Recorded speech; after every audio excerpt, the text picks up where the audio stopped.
ตะ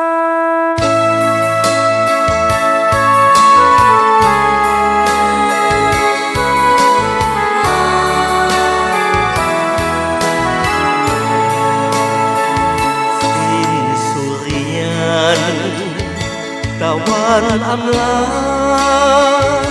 นภามนหมู่น้องโอเวียนวน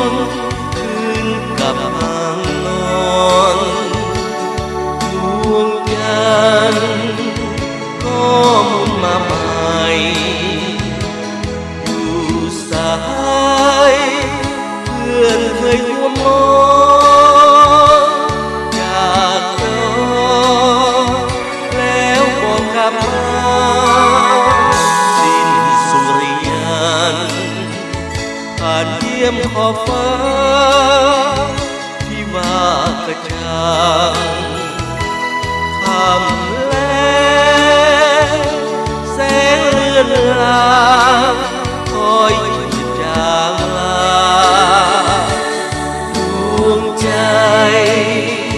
เขาก็เหมือนกันส่งสายชั่วเพียงเวลาผ่านมาแล้วก็ผ่านไป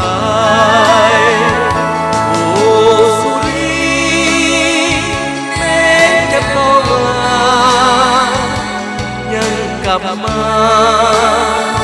เมื่ออรุณใหม่แล้วหาที่จรจากไปเมื่อใดน้องจะกลับมาสิ้นความสงสารหมดความปราณีแล้วหรือใดจึงเหินห่างไปเหมือนเส้นทางลืมคำที่เคยทำต่อคื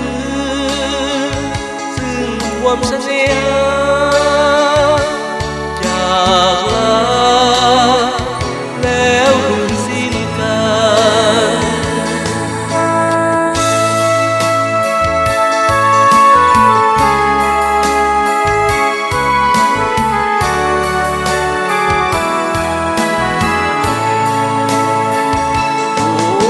สุรี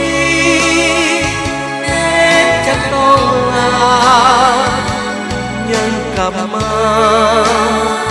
เมื่ออรุณใหม่แล้วหาที่จรจากไปเมื่อใดน้องจะกลับมาสิ้นความสงสารหมดความปราณีแล้วหรือใดจึงเหินห่างไปเหมือนเส้นทางลืมคำที่เคยทำก่อนทอดคืนซึ่งความสัญญา